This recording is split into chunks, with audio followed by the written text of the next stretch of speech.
In terms of Tiger Woods, man, returning back to competition, man. Back to the Masters after 14-month layoff since he had the accident, man, where, it was touch and go with him for a while. We didn't know what was going to happen with that situation. That was scary as heck, man. But, it was cool to see him back out there. And obviously the performance wasn't his best. In fact, it might have been his worst Masters performance ever. But to me, man, it was just so dope seeing him be back out there, man. Started out hot. Obviously, it kind of faltered towards the end. You could see him like noticeably limping and everything, but it was good to see the resilience of a dude that literally was, almost losing it all, in his own right, man, and to be able to just work back and overcome all the obstacles to get back out there and compete, man. So, I definitely was, like I said, it made me feel good. Made me feel good. But I know you're the golf guy, man. Talk to me, man. How was you feeling, man, seeing my man Tiger back out there? It's mixed emotions. It's weird because it is good. And the other side of it's like, oh, man, I don't know if we're ever going to see the Tiger again, of, 10, 15 years ago. Or even just, here's the thing, because Tiger in 2019, when he won the Masters, wasn't the same of Tiger in when the he was 2000s, even going up to like maybe even 2010, 2011. But you could see a blueprint of like, this dude could still win because he was just getting back healthy. And then from 2019 to 2020, he competed again in another Masters. And he was very much in that until he hit it was like 3 or 4 shots in the water on the one par 3. But then he birdied the last 5 or 6. And you were just like, hey, he can still play. And then this happened. I just don't know if the recovery process is going to get him to that type of point, because you see the limping, you see that he can't bend down. So that's like really frustrating for me to see. As the rounds went on, like first round, he was still I think he was 2 under par, maybe 1 under par. Dude, it could have been 3. Yeah, he looked like good, relatively speaking, compared to the layoff, but you could definitely see the more he had to go back out there, that's when it started to get him. And that's been, from my understanding, the biggest issue with Tiger is just the health part. I know he had the back stuff, back surgeries, with all that type of stuff. Because even when you look at his swing, his swing actually looks pretty good. His putting kind of failed him in round 3 and 4, like the short game and stuff. But his putting was really bad.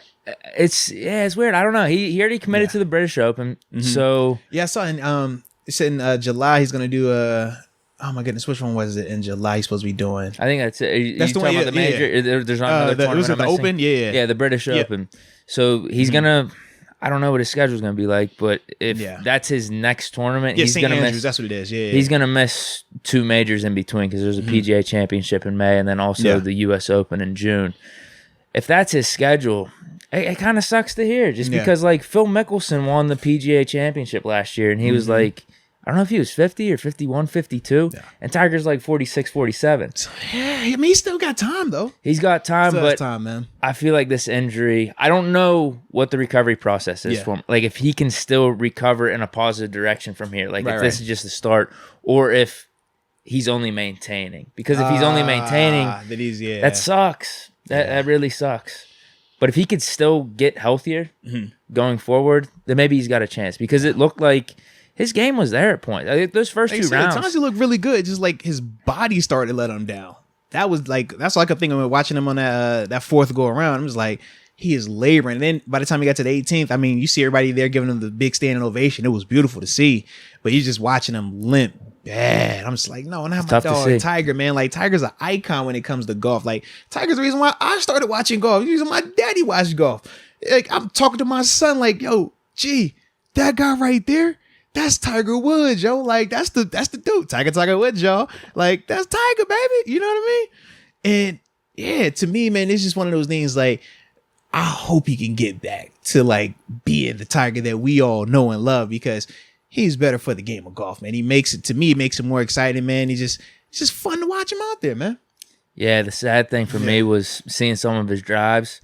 They were going probably like 280. I don't know if some of them reached up to like 290.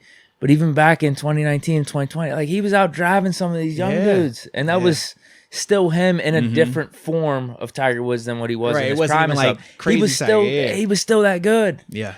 So I hope he can get to some form of fashion, because it might have to be where he is playing like this complete mental game now. But think about this. We're talking 14 months removed from him. And this was his first one. Being airlifted, touch and go if he's ever going to walk, live, whatever.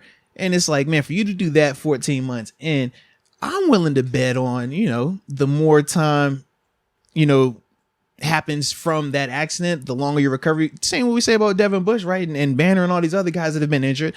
At time, the longer you're away from it, your body will become better from that. You will heal up, and hopefully come back at a higher clip. I mean, Ben is another guy, right? We talk about when he had the elbow injury and how the further away it was like, you know what? No, he said it's not this anymore. It's this. Like, he's getting better with that part. So I'm hoping with Tiger, man, it's a similar situation, man. Yeah, I don't even know what surgery exactly he had on his leg either. Yeah. Like, it was a full just reconstruction of his leg. I have no clue. I mean, because he had the compound fractures, which means when the bones are like hanging out the skin. Not to be too graphic and gory, but we know that's significant at times. You know what I mean?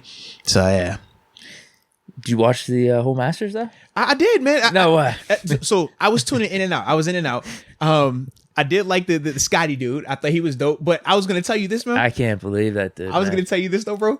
I felt so much better about my golf game because it was I forgot who he was. He was driving and he like shanked the ball so bad to the way he gets mad, starts beating his driver on. I'm like, bro, what is he doing? And then he went and hit it again, and it was kind of better, but I'm like, bro, it ain't that much better.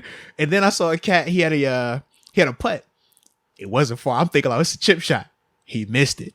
I'm like, oh, so I'm not the only one that has, iffy driving, and I'm the only one who can miss these short putts. I felt way better. It inspired me to be back out there. I was like, you know what?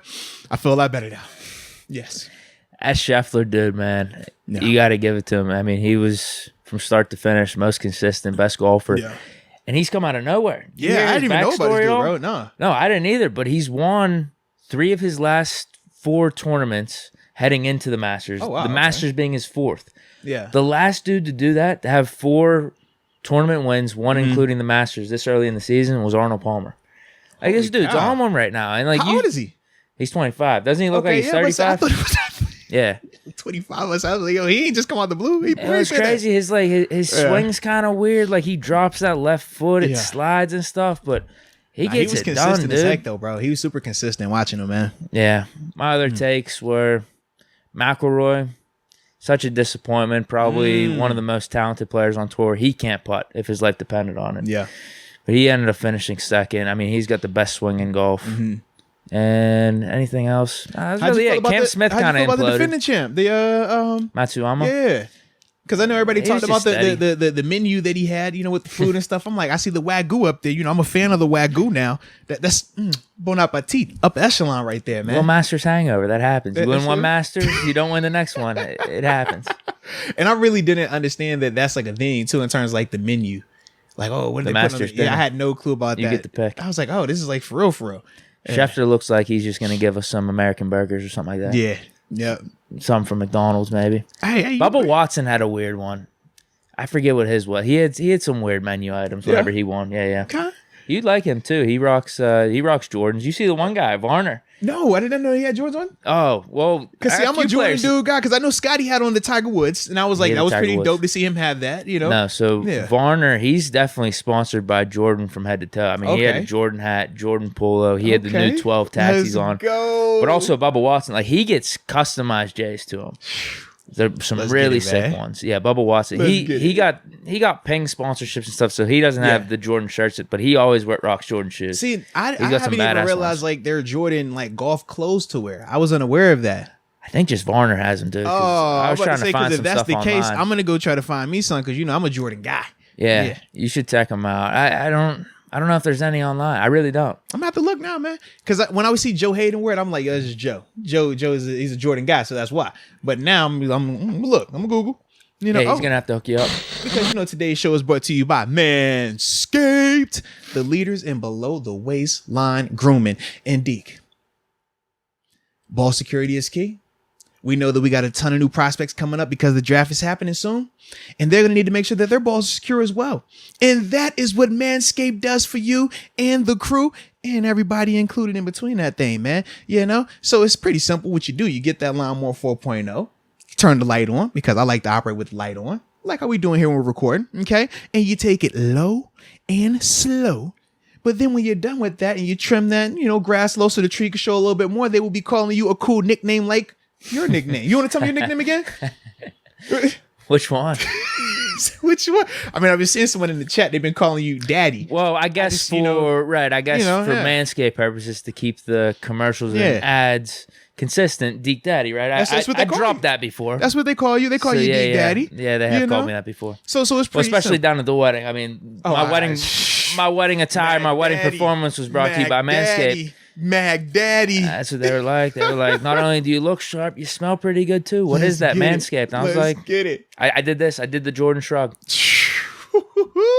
I like it. I like it. So with that being said, ladies and gentlemen, it is pretty simple. What you need to do is use the promo code MOATS so you can get your 20% off at manscaped.com along with free shipping worldwide. And I can assure you, my friends, that not just you, but your delicate twins and whoever is privy enough to or privileged enough to interact with those delicate twins will be thanking you as well.